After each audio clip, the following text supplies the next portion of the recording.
BBWcast, a voz que inspira.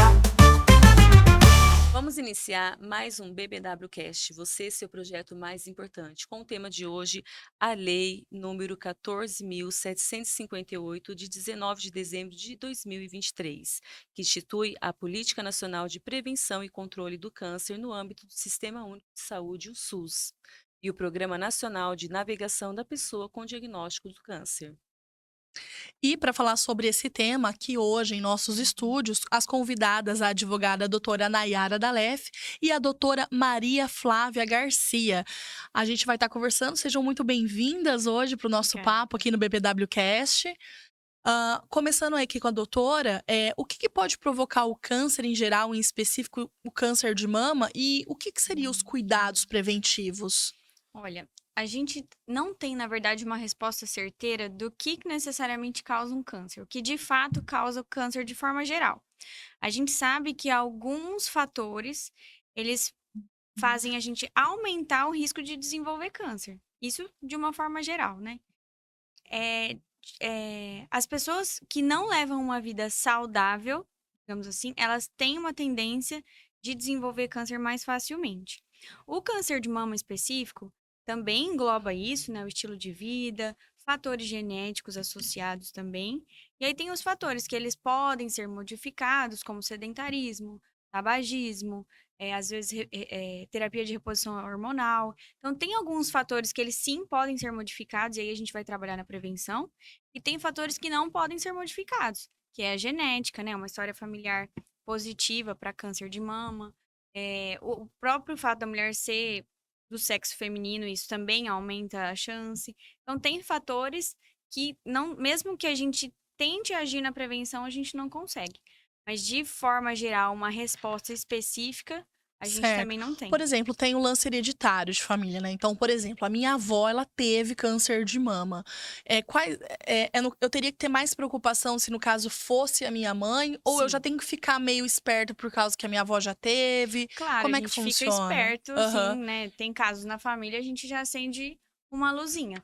Mas a gente caracteriza a história familiar positiva nos parentes de primeiro grau, né? Mas é claro, se na família tem casos, a gente tem que acender um alerta. E aí, quando tem uma história familiar positiva, o que a gente precisa fazer de diferente? Buscar uma investigação mais precoce. Então, a gente sabe que tem, então tá bom. Então, eu não vou deixar para fazer minha mamografia só com 40 anos. Não. Já posso conversar com o meu ginecologista, já posso explicar que tem casos na família. E aí, a gente vai começar sempre já ir pesquisando. Sempre ficando de olho. Sobre essa questão da família, né, o câncer, que nem estamos falando do câncer de mama, automaticamente, se na minha família não teve câncer de mama, mas teve outra especialidade do câncer, também seria uma preocupação para que você venha fazer os exames também, ou porque teve um câncer de mama, eu possa vir ter, ou qualquer outro tipo de câncer? Eu acho que, de uma forma geral, qualquer tipo de câncer a gente vai ficar em alerta, né? As questões de genética, elas são mutações da célula, da nossa célula, do DNA. Então, assim, ela pode passar de uma forma hereditária ou não. Ou a gente pode desenvolver mutações ao longo da nossa vida, às vezes associado ao nosso estilo de vida, se a gente fuma, se a gente não faz atividade física regular, se a gente come muito errado.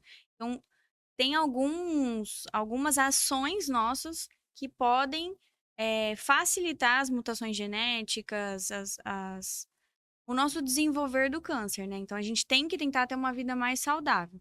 Mas é claro que, se na nossa família tem casos de câncer, a gente pode ter uma predisposição maior a desenvolver. Às vezes, qualquer tipo de câncer também, a gente vai ficar de olho nisso, né? Então, sempre uma preocupação, né? Doutora, seja bem-vinda aqui Muito aos nossos obrigada. estúdios. Como que, assim, pela lei, como que acontece o processo da reconstrução da mama? Ó, eu primeiramente gostaria só de fazer um adendo, em que pese muitas pessoas comentam da Lei 14.758 de 2023, ela não é a pioneira a tratar acerca do câncer, né? Principalmente em específico esse mês que nós estamos tratando do Outubro Rosa. Existem outras leis que nós vamos tratar, que é a lei dos 60 dias, e também nós temos a Lei 13.770 de 2018, que trata da reconstrução mamária.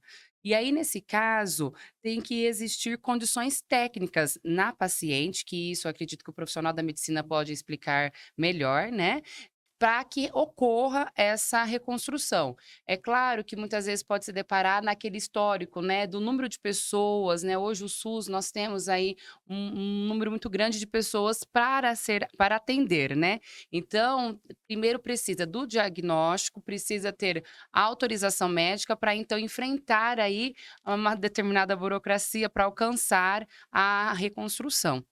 É um processo bem demorado, né. Exatamente. Doutora, quer falar um pouquinho sobre isso? A reconstrução, hoje tem essa lei que ela pode, você pode fazer a reconstrução no mesmo ato cirúrgico da do momento da mastectomia. Então, você, como paciente, precisou fazer a retirada da mama e você pode sim, você tem o direito de fazer uma reconstrução mamária no mesmo ato cirúrgico, no mesmo tempo cirúrgico que a gente fala. Mas existem exceções. A paciente tem que estar com uma condição clínica favorável para isso, mas também a gente sabe que mesmo que a paciente esteja em condições favoráveis, não é sempre que faz. E isso não respeita o direito da paciente, né. Infelizmente o nosso sistema de saúde, ele é muito bom, ele melhora muitas coisas, mas ainda tem coisas que são, que tem essa defasagem aí, infelizmente. E doutora, o diagnóstico precoce, a gente sabe que é muito importante, mas há números hoje de como o diagnóstico precoce ele é importante para evitar que mulheres sofram mais com tratamento, ou seja, com a cirurgia. Como que funciona isso hoje? O diagnóstico precoce, assim, é o mais importante. E isso, é claro, a gente vai falar um pouquinho ainda, mas, a gente vai conseguir esse diagnóstico com os exames de rastreio, né. Então, assim, por que que o diagnóstico precoce ele é tão importante? Porque a gente vai tentar descobrir esse câncer antes dele se tornar um câncer, um tumor maligno, ou antes dele se espalhar para outros órgãos. Então, quanto mais cedo a gente descobrir essas lesões, quanto mais cedo a gente descobrir que existe ali um tumor ou um câncer, a gente aumenta essa chance de cura em até 95%. Então, quanto mais precoce, mais chance de cura. E a gente sabe que o câncer de mama, né, pesquisas já apontaram que é o câncer que mais mata, né, e o câncer que mais dá em mulheres. O que seria a causa disso, doutora? Por que tantas mulheres, né, que são diagnosticadas com câncer de mama, o que acontece? Seria essa questão do autoexame mesmo? Na verdade é assim, o câncer de mama, como você falou, ele é o mais incidente, então a cada 3 casos diagnosticados de câncer, um é de mama, né. Claro, a mulher ela é mais suscetível a desenvolver esse câncer, o homem também desenvolve, é importante a gente falar isso, o homem também tem que ficar sempre de olho, mas a mulher, por ser mulher, ela já passa à frente aí nessa estatística. Então, assim, as mulheres, elas precisam se cuidar, né? Elas precisam se olhar, elas precisam conhecer o seu corpo. Não é um câncer que mata muita Então, gente, porque, essa incidência, ela se dá por questões hormonais? Porque, por exemplo, o que justifica a cada 3 casos, um ser de mama? olha, existe sim alguns fatores hormonais, né? Deixa eu pegar aqui, que eu até trouxe para vocês. Tem alguns fatores que a gente, como eu estava falando, que a gente não consegue mudar, Uhum, né? Um deles é ser do sexo feminino, o uhum. avanço da idade. Aí vem, né, os casos Aham. hormonais que eu estava falando. Mulher que teve menstruação precoce, antes dos Hum. 12 anos, também já começa ali os hormônios a serem liberados. O câncer, ele pode ser, sim, entre aspas, alimentado por hormônios. Falar de uma forma para Uhum. todo mundo entender, ele pode ser sim. Então, quanto mais hormônios ali, eles vão alimentando aquele crescimento. Então, pode ocorrer. Até a gente fala que as mulheres que fazem reposição hormonal na menopausa, elas, né, as mulheres elas deixam de ter o hormônio circulante ali, vai diminuir esse hormônio. E aí existem aqueles sintomas todos que as mulheres já conhecem da menopausa. E para melhorar os sintomas, elas recorrem à terapia de reposição hormonal. Mas todo mundo é indicado para fazer isso? Não. Na verdade, não. Se você tem uma história positiva para câncer, por exemplo, na sua família, talvez não seria interessante você fazer reposição hormonal, porque você vai estar alimentando ali aquele crescimento daquele tumor. Então, assim, terapia é uma coisa boa para a mulher? Coitada das Claro mulheres que que é. passam por, né, esse Exato. processo de menopausa, que é um momento tão Tão difícil difícil.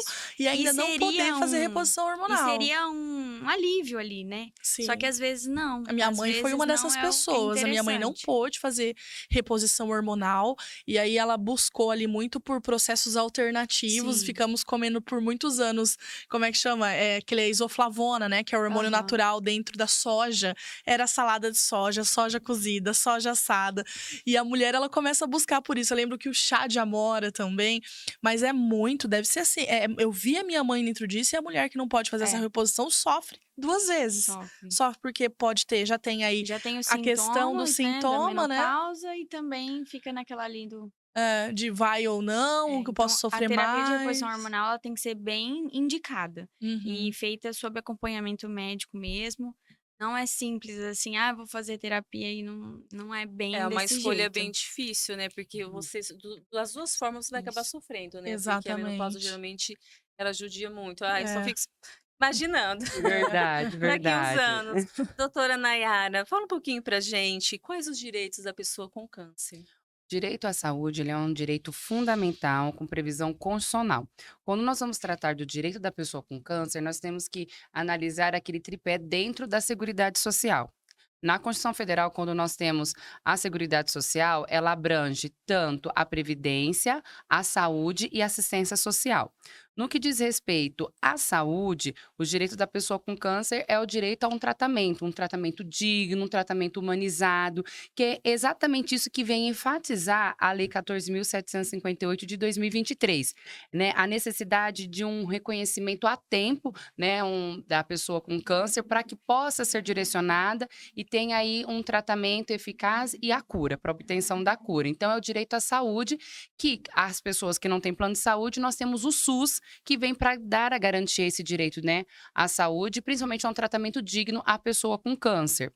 E também, junto disso, também temos a lei dos 60 dias, que é uma lei que trata que a partir do momento que tiver ali o conhecimento, né, firmado, o diagnóstico, tem aí o prazo de 60 dias para dar início a esse tratamento. Também nós temos o quê? Na linhagem do direito assistencial, são políticas públicas para aquelas pessoas que nunca contribuíram com a Previdência Social. Por exemplo, se a pessoa com câncer ela for considerada ali por um laudo médico uma pessoa com deficiência, porque o tratamento acabou trazendo lesões, vamos supor, no câncer de mama não consegue mais erguer o braço, vamos supor se ela é uma manicure, né? E se ela entrar dentro dos critérios da Lei Orgânica da Assistência Social, que lá no artigo 20 fala o conceito de pessoa com deficiência e ter uma renda per capita inferior a 1/4 do salário mínimo, ela pode buscar o INSS para tentar ter aí o benefício assistencial à pessoa com deficiência, né? Mas aí a situação dela, ela tem que estar equiparada ao conceito de pessoa com deficiência, né? Que é aquela barreira, junto com a barreira social, ela ter ali uma deficiência física, mental, sensorial, ela não está em igualdade com as demais pessoas. E também dentro da vertente da Previdência Social, nós temos o auxílio-doença e também conhecido também o outro benefício, aposentadoria por invalidez, que são os benefícios por incapacidade, capacidade temporária e permanente. Só que qual que é o problema? Muitas mulheres não contribuem com a Previdência Social. E o benefício previdenciário, às vezes elas estão em tratamento e falam: olha, eu vou dar um laudo para você, você pode ir no INSS pedir um benefício. E ela não vai ter direito se ela não cumprir a carência. E muita gente confunde a questão da carência, porque a carência não é ir lá na frente do INSS e contribuir 12 contribuições de uma vez. Não. Tem que ter contribuições mês a mês. Então, ela tem que ter 12 contribuições seguidas e corretas para ter a qualidade de segurada. Nayara, mas faz tempo que eu não contribuo. Já contribuí mais de um ano no passado e agora eu quero voltar a contribuir para ter a minha qualidade segurada, né? Quando eu precisar aí do benefício previdenciário. Aí, para readquirir a sua qualidade segurada, uma vez que você já teve a carência lá de 12 meses preenchida, você tem que contribuir 6 contribuições de forma correta, mês a mês, para você readquirir a qualidade segurada. Por quê? Se você descobre que está com câncer e aí você vai contribuir com a Previdência Social, vai ser colocado como doença pré-existente e aí não alcança a cobertura Só para ver se da Previdência. há uma dúvida aqui, doutora Nayara, talvez seja a dúvida de quem está nos ouvindo também. Aham. No caso, quando você você disse, a carência é de 12 meses para quem nunca pagou a Previdência. Pra ter direito. Mas é de 6 meses para quem já pagava e, no caso, quis retomar, porque tem muita gente que desiste de pagar a Isso. Previdência e aí, por algum motivo ou outro, retoma, seria isso? Exatamente. No passado, eu contribuí mais de um ano. Uhum. Então, hoje, eu quero retomar aqui a contribuição. Então, vou contribuir 6 meses, vou adquirir minha qualidade segurada e continuo contribuindo. Certo. Né? E aí, nesse caminho, se acontecer de ter um diagnóstico de câncer, né? Aí você não vai ter ali a questão da doença pré-existente. Uhum. Então, é muito importante, todas as pessoas, mas a mulher principalmente, ter essa consciência de realizar contribuição previdenciária. Ah, Nayara, mas eu já trabalhei e não trabalho mais. Então, você pode contribuir na condição de individual, né? Ou como facultativo, mas ter a necessidade de sempre estar contribuindo com a Previdência Social. Porque, como a gente sempre costuma dizer, infortúnios da vida, né, não tem como prever. Uhum. Então, se acontecer de você ter o diagnóstico de câncer, de você não ter não preencher os requisitos mínimos da Previdência Social para ter o benefício por incapacidade, seja temporário, o auxílio-doença, ou definitivo, que é o caso, o permanente, que é o caso da aposentadoria por invalidez, você não vai conseguir fazer esse pedido junto à Previdência Social. Então, quando a gente fala Seguridade Social, as pessoas com câncer, ela tem ali, se contribui e está dentro dos requisitos da lei, o direito ao auxílio-doença ou aposentadoria por invalidez, a depender da situação. Né? No que diz respeito à saúde, ela tem o SUS, que vai amparar no seu tratamento digno e humanizado. E no que diz respeito à assistência social, ela tem aqueles seus direitos acobertados pelas políticas públicas assistenciais e, acrescido isso, se a sua situação se adequa ao conceito de pessoa com deficiência e tem a renda per capita inferior a 1/4 do salário mínimo, ela pode aí vir a buscar o benefício assistencial à pessoa com deficiência. Então, essas ações estão dentro da lei dos 60 dias. Não. Isso que eu falei está dentro da Constituição Federal. É um Como que direito funciona, fundamental então, da pessoa. Como funciona a lei dos 60 dias, né? Vamos tirar a minha curiosidade. Então, junto a esses direitos fundamentais, né, esse direito à saúde que está previsto na Constituição Federal, nós temos leis, né, infraconstitucionais, e em 2012 nós tivemos a Lei 12.732 de 2012, que ela dispõe sobre o primeiro tratamento do paciente com neoplasia maligna comprovada e estabelece o prazo para o seu início. Essa lei ficou famosa, conhecida como a Lei dos 60 dias, por quê? Porque ela estabelece que, lá no seu artigo 2º, que uma vez firmado o diagnóstico, né, do laudo, que a pessoa tem aí a neoplasia maligna, ela tem um prazo de até 60 dias para começar o tratamento. A gente sabe que muitas vezes, né, a depender da localidade, né, o número de pessoas não consegue ter esse alcance legal.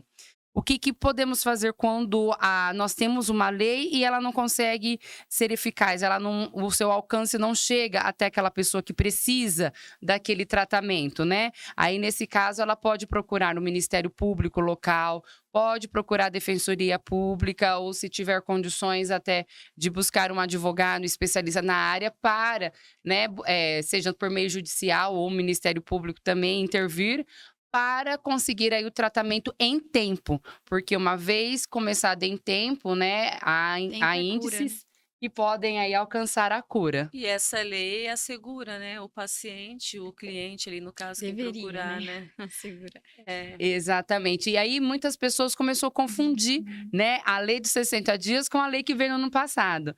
Não, a lei que veio no ano passado, a 14.758, ela veio para ratificar tudo que nós já temos acerca do tratamento da pessoa com câncer, né? Mas a lei de 60 dias, ela já estava ali vigente, a lei da reconstrução mamária, que a doutora Maria Flávia muito bem pontuou, né, no ato, deveria ser feito no ato ali, né, da cirurgia, se tivesse condições técnicas, e se não, né, depois se a pessoa precisar e quiser, deveria ter esse direito também. É uma lei que ela é amparada ali pela Lei 13.770 de 2018, mas que muitas das vezes, quando não alcançado, é preciso buscar o Poder Judiciário.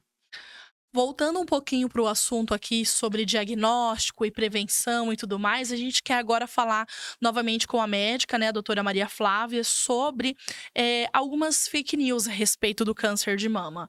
Então, por exemplo, a gente falou aqui sobre o histórico familiar, sobre alguns fatores que possam vir desenvolver o câncer de mama. A gente quer saber o seguinte: depilação, desodorante, depilação a laser, algum desses procedimentos, se a gente utilizar aí de uma forma rotineira, eles podem ser fatores aí que aumenta? Na verdade, não. Na verdade, todos esses são fake news, são mitos, né? Eu até fui buscar, dar uma olhada e dar uma estudada sobre isso, e eu fui no site da Sociedade Brasileira de Mastologia e eles colocam bem facinho de ver para quem quiser também, é tudo mito, tá? Uhum. Então, assim, pra gente desenvolver o câncer, né, teria que ter uma mutação ali a nível celular. Então, teria que mudar o DNA da nossa célula. E essas coisas, desodorante, botox, às vezes tem gente que fala de silicone, depilação, eles não têm esse potencial para mudar a estrutura celular. A nossa estrutura celular, eles não conseguem chegar nisso. É importante também falar que tem outras fake news, né? Outras, né? Como cremes, pomadas, e que promete que vai curar o câncer, também não consegue chegar a nível celular. Ah, tem um chá assim, tem uma pomada assim que cura. Não, essas coisas Não cura, não mas curam. há algo que a gente possa fazer que ajuda? Por exemplo, alimentação e atividade física já são, assim, não tem pra onde correr, né? Esses são os fatores que a gente São os consegue fatores que a mudar. gente, pra qualquer coisa na vida, né? Até Tudo. hoje, pela manhã, eu conversava com alguns amigos sobre essa questão da massa muscular, que quem não tem, a gente viu aí durante a Covid-19 o quanta gente conseguiu sair daquele estado de difícil de Covid porque tinha massa muscular, e quem não tinha, faleceu. Então, musculação é a saída pra muita gente. Mas além dessa situação, existe algo, por exemplo, olha, Poliana, que nem a gente tá assustada aqui, 1 a cada 3 casos são. Mas existe alguma alimentação mais adequada que nós, mulheres, poderemos usufruir pra gente pelo menos manter uma qualidade de vida melhor e dormir mais tranquila, doutora? Não foge do correto, assim, não foge. Não tem como fugir, não é uma coisa de outro mundo. É Uhum. manter uma dieta balanceada, é fazer atividade física regular, não fumar é muito importante, que o tabagismo, sim, ele tem potencial de mutações genéticas. Hum. Bebida alcoólica também, estudos mostram que até o uso moderado já é impactante, assim. Olha aí, Então, pra você que gosta de um evitar a bebida vinhozinho, de uma alcoólica. cervejinha no final de semana, Uma vida não me boêmia. retiro disso, Acho que a inclusive. gente tem que levar a vida com equilíbrio. Eu falo por mim mesmo, assim, às vezes eu também peco, sabe? Às vezes eu também, é que é muito difícil, né? A gente achar o ponto de equilíbrio necessariamente. A gente gosta de dar uma saidinha, de fazer, né, alguns abusos, às vezes na vou sair para comemorar e a gente bebe um pouquinho mais, mas assim, tudo a gente tem que lembrar de voltar pro equilíbrio. É o excesso, Você exagerou né? Muitas vezes aqui, tem o excesso. no dia seguinte você, né, retoma. Às vezes acontece, a gente sai mesmo, mas a gente tem que ter a consciência de sempre voltar para o nosso ponto de equilíbrio. E não fumar, muito importante, né? Acho que das recomendações que a gente pode modificar, essa é uma das Aliás, principais. fazer um adendo aqui para essa questão de tabagismo, que antigamente, né, eu que sou dos anos 80, aí eu vi muita gente dentro de estabelecimentos comerciais fumando tal, e aí o tabagismo ele veio caindo. Só que agora, com esses pods que estão em alta, a Os gente vê cigarros uma eletrônicos. quantidade. É a moda A do gente vê uma. momento. E Porque as assim, teve o meninadas, assim, de narguile 12, e ainda 14 existe, anos nos porque parques, tem é muito. absurdo. Exato, porque tem muita tabacaria aí fornecendo narguile. E agora esses pods, que eles têm até outros nomes também, né? Enfim, esses cigarros eletrônicos, né? Uhum. A quantidade de pessoas que tá transportando isso, homens, mulheres, pessoas de todas as idades, Muitos gente, jovens, é né? tabaco do Muitos mesmo jovens. jeito. A preocupação maior é que na grande maioria, pelo menos que eu olho assim, são crianças, 12, 14, 15, 16 anos, e é a mais gente fica assim, atrativo, né? assustado. Não tem a noção da gravidade. E é né? atrativo até pela forma de consumir aquilo, porque né? tem Porque tem cheiro, cheiro, tem tem gosto. gosto.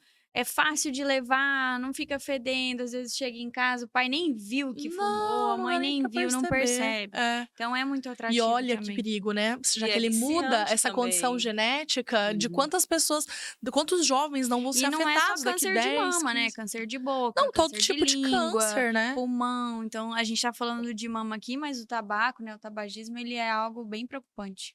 Bem preocupante mesmo. Eu quero fazer uma pergunta particular. Doutora Maria Flávia, a medicina alternativa, você acha que ela cura o câncer? Eu falo porque eu assisti uma série e uma personagem, ela foi fazer um retiro espiritual em busca dessa cura, né? Em busca dessa cura do câncer. O que que é a mente, né? O que que essas alternativas, essa medicina alternativa, digamos assim, ela pode ajudar no tratamento? Olha, assim, quem sou eu para falar o que cura ou não cura, né? Mas, assim, o que eu vejo é que, na verdade, existem estudos que pessoas que são mais espiritualizadas, pessoas que têm uma religião, que têm uma fé, pessoas, assim, que buscam, elas conseguem, sim, resultados mais positivos diante de uma doença, seja ela qual for. Isso, sim, tem estudo, tem embasamento científico. Mas, assim, eu acho que, além disso, a gente não pode simplesmente deixar A a nossa medicina. doença a É. cargo do espiritual. Eu, Maria Flávia, eu tenho a minha religião, eu sou católica, eu frequento, eu sou bem participativa, mas se Deus me livre e guarde, eu for diagnosticada com qualquer tipo de doença, eu não vou deixar só por aí, entendeu? Eu vou sim procurar medicina, eu vou sim procurar os melhores médicos possíveis para me ajudar no tratamento. Então, é sim muito importante, é sim, tem um suporte muito bom e a gente vê melhores respostas para quem tem sim essa religião, uma espiritualidade melhor, assim, mais viva, do que as pessoas que simplesmente não têm. Às vezes elas se afundam mais, às vezes elas Ficam se entregam depressivas, mais, e aí a doença acaba nos acometendo de uma forma mais pesada. Então tem sim essa diferença, mas tem que lembrar de levar a medicina também ali do ladinho, fazer o tratamento correto, né? É muito importante. Eu acho que a busca em si, ela sempre é bem-vinda, né? Mas é que a gente não pode deixar a medicina do lado, Exato. né? Mas eu acho que essa Exatamente. questão da busca interior dessas alternativas, eu acho que contribui muito. Mas voltando a falar sobre a lei, doutora Nayara, essa nova lei, a Lei Uhum. 14.758, ela pode aumentar, né, o diagnóstico precoce?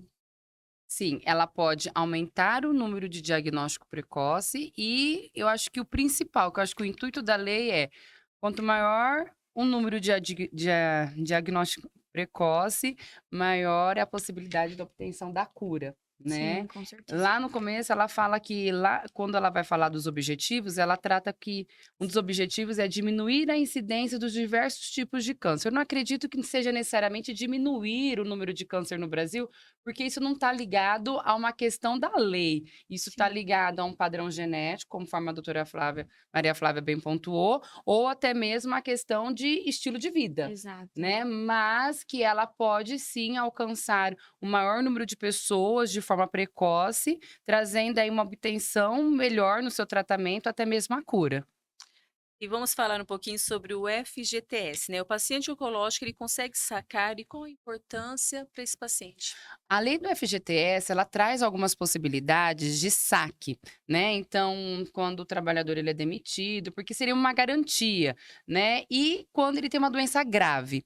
Então, se comprovado por laudos que a pessoa, o câncer dela, ele tá no estágio grave, avançado, ela pode aí ter equiparado então, né, a situação dela a uma doença grave e buscar aí o saque. É claro que mais uma vez, se isso não for possível, aí ela vai procurar os meios judiciais a partir de um profissional da sua confiança para ter aí o alcance, né, a busca desse saque, até mesmo para trazer uma melhor qualidade de vida, porque muitas vezes ela já não está trabalhando há um bom tempo, mas está contribuindo com a Previdência Social, Sim. às vezes até já está recebendo o seu benefício previdenciário, mas tem aquele dinheiro lá que é um direito dela, e por que não ter a possibilidade de levantar aqueles valores para que ela possa comprar não só medicamentos. Eu falo que tratamento de câncer é um tratamento diário e dolorido. A pessoa ela precisa.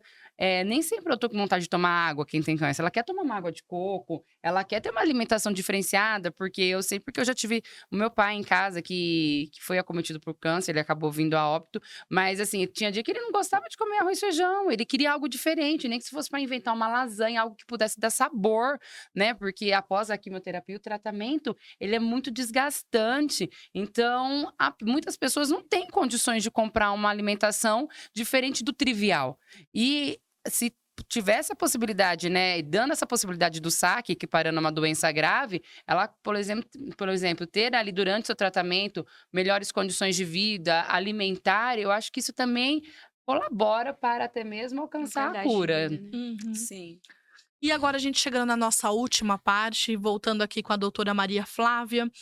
Vamos finalizar aí com o que muita gente já tá careca de saber, mas tem muita gente que ainda não sabe, e a gente tem que informar a todos aqui, ressaltar a importância do diagnóstico precoce, a realização do autoexame e também da mamografia.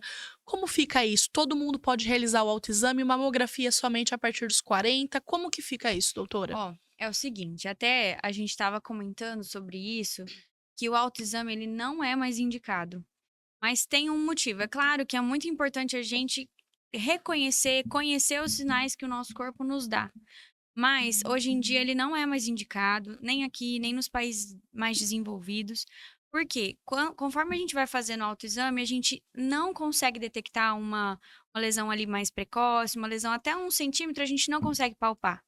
Então, por que que ele foi tirado, assim, da nossa vista ali? Por que que ele não é mais recomendado? Porque aquela mulher que faz o autoexame e não detecta aquela lesão, ela às vezes tem uma falsa impressão de que tá tudo bem. Aí ela deixa de procurar aquela rotina ginecológica anual que deveria ter. Todas nós deveríamos ter essa rotina anualmente, né? Para fazer o preventivo, para fazer mamografia ainda não, mas eu ainda vou falar sobre a idade, mas assim, deveria ter essa rotina anual. E aí aquela mulher que faz o autoexame e não detecta aquela lesão, ela tem essa falsa impressão de que tá tudo bem. Ah, depois eu vou, tá tudo bem. E às vezes não tá. Às vezes já tem uma lesão ali menorzinha, que se fizesse o exame ali naquela hora, conseguiria detectar precocemente e tudo aquilo que a gente estava falando do aumento da chance de cura, né? Aí a mamografia, sim, é o exame de rastreio. Hoje a Sociedade Brasileira de Mastologia, ela indica fazer a mamografia a partir dos 40 anos. Aquelas pessoas que têm história familiar positiva na família pode conversar com o médico de antecipar essa idade aí para fazer a mamografia. Então, tem organizações, se eu não me engano, o Ministério da Saúde, ele fala que deveria ser feito com 50 anos, mas não. Hoje, o que tem sido feito mesmo é a partir dos 40, e ainda essas exceções aí de história familiar. Isso é o mais importante. Tem a prevenção, que a gente estava falando de estilo de vida, tudo isso? Sim, tem. Mas a rotina ginecológica deveria ser anual, fazendo o exame de rastreio. E sim, conhecer o seu próprio corpo fazendo o autoexame, ok. Mas isso não pode tirar a nossa procura aí pelo atendimento médico. Perfeito. A gente já comentou aqui anteriormente que, por exemplo, o silicone ele não é uma incidência aí para dar câncer, mas na hora de fazer a mamografia, o silicone ele pode vir atrapalhar alguma coisa? Eu acho que hoje, né, grande parte da população ali tem silicone, e as pessoas ali, os técnicos ali do momento da mamografia, os técnicos de radiologia ali, eles conseguem fazer. Esqueci a palavra, mas eles conseguem ali manobras para ajudar na mamografia, né? Uhum. E se precisar também, pode sim fazer uma solicitação de ultrassom de mama. É que mais o exame de rastreio melhor para a gente fazer é a mamografia. Uhum. Mas se precisar de um complemento, um outro exame ali para nos ajudar no diagnóstico, pode sim ser pedido um ultrassom de mama tranquilo. Até para os pacientes que têm densidade mamária mais aumentada, às vezes a mamografia também fica inconclusiva. Aí você pede um exame complementar, que é o ultrassom. Perfeito. É isso aí, quero agradecê-las por ter aceito o convite, participar do nosso podcast. E o Outubro Rosa ele veio para isso, né? Para conscientizar as mulheres. Geralmente as mulheres não têm tempo, pensam no marido, no filho, na casa, no trabalho e pensa nela. Então, esse Outubro Rosa que vem é mesmo para conscientizar, para ter esse auto-amor. E o rosa é a cor do amor próprio, né? Então, mulheradas, vocês aí que ainda não fizeram, procure a unidade básica de saúde mais próxima do seu bairro, procure o médico, faça o preventivo, faça, né, os exames que tem que fazer. A gente também fala muito sobre o câncer de mama, mas também tem o câncer de colo de útero, Sim. né? Que é muito importante anualmente fazer esse preventivo. E muito obrigada. Nós que agradecemos mais uma vez. Obrigada. E a gente fica por aqui com mais um episódio do BPW Cast. Até a próxima! BPW Cast, BPW Cast.